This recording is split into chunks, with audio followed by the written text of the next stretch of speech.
شفا ہوں، میں خاک کربلا ہوں، شفا بانٹتی ہوں میں، ہر لا علاج غم کی دوا بانٹتی ہوں میں، کیا مجھ سے پوچھتے ہو کہ کیا بانٹتی ہوں میں، شمس و قمر کو رزق ضیا بانٹتی ہوں میں، سوچو ذرا سی دیر کدھر جائے کائنات، میں بھی شفا نہ بانٹوں تو مر جائے کائنات، میں خاک شفا ہوں۔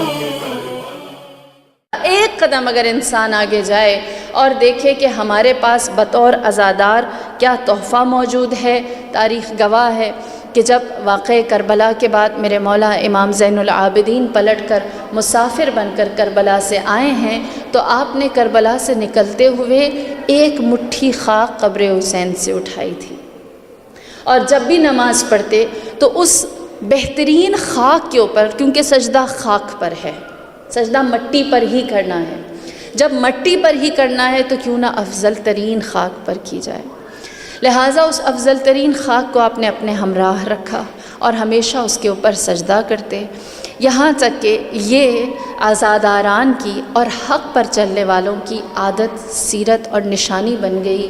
آج بھی جب کوئی کربلا کا عزادار یا حسین کا غمخوار نماز پڑھتا ہے تو اس خاک شفا کو سامنے رکھتا ہے۔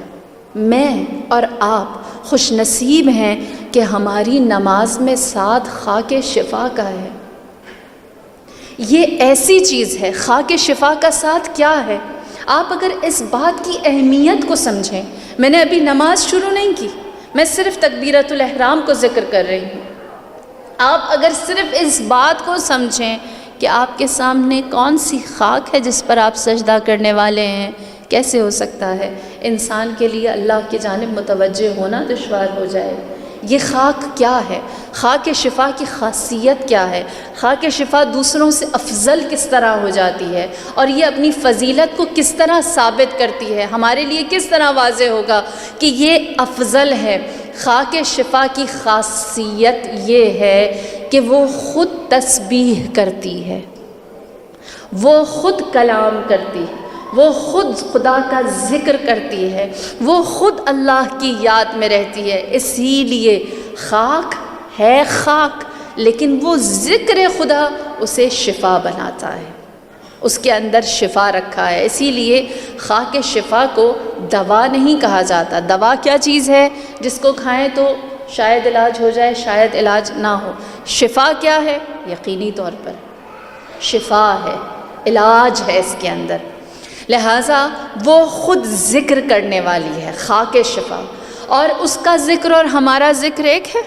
اس کا ذکر کیسا ہے؟ حدیث ہے بے شمار، آپ نے بارہا سن رکھی ہوں گی، صرف یاد دہانی کے طور پر بتاتی چلوں کہ خاک شفا کا ذکر یہ ہوتا ہے کہ جب ایک دفعہ خاک شفا کہے سبحان اللہ، جو میں اور آپ بھی کہتے ہیں، تو خدا اسے من جاء بالحسنہ فلہ عشر امثالھا، خدا یہی کہتا ہے مومن جب ایک نیکی کرتا ہے تو خدا اسے 10 برابر اپنے پاس لکھتا ہے، لیکن جب خاک شفا کہے سبحان اللہ تو خدا اسے کس طرح لکھتا ہے؟ 70 گنا کر دیتا ہے۔ اس کی تسبیح اور ہے، میری اور آپ کی تسبیح اور ہے۔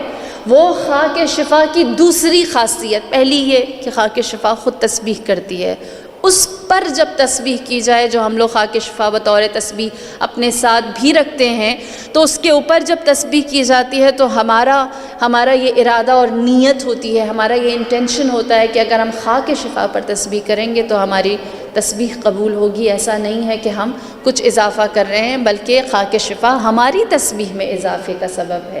ہم جو تسبیح کر رہے ہیں وہ 10 ہے، خاک شفا جو تسبیح کر رہی ہے وہ 70 ہے، لہٰذا خاک شفا کا ہمارے اوپر احسان ہے، خاک شفا ہمارے لیے سپورٹیو ہے۔ دوسری چیز جو خاک کربلا کرتی ہے، جب خاک کربلا کو اللہ کے سامنے عبادت میں پیش کیا جاتا ہے، چاہے وہ ذکر ہے، چاہے وہ تسبیح ہے، چاہے وہ کسی دوسری صورت میں کیوں نہ ہو، یا کسی بیمار کو ایک چٹکی کھلانے کے لیے کیوں نہ ہو، تو وہ خاک اللہ اور بندے کے درمیان حجابات کو ہٹا دیتی ہے، پردے چاک کر دیتی ہے۔ یہ خاک شفا کا امتیاز ہے، یہ خاک شفا کی عظمت ہے کہ جب اس کے سامنے کوئی بندہ اللہ سے کوئی سوال کرتا ہے تو معبود اور عبد کے درمیان کوئی دوسرا پردہ باقی نہیں رہتا۔ لہٰذا کہاں ایک مصلی جو اپنی خالص نیت کے ساتھ عبادت کے لیے کھڑا ہے، جو تکبیرۃ الاحرام کہہ رہا ہے، اور کہاں ایسا نماز پڑھنے والا کہ جس کے سامنے خاک شفا بھی ہے۔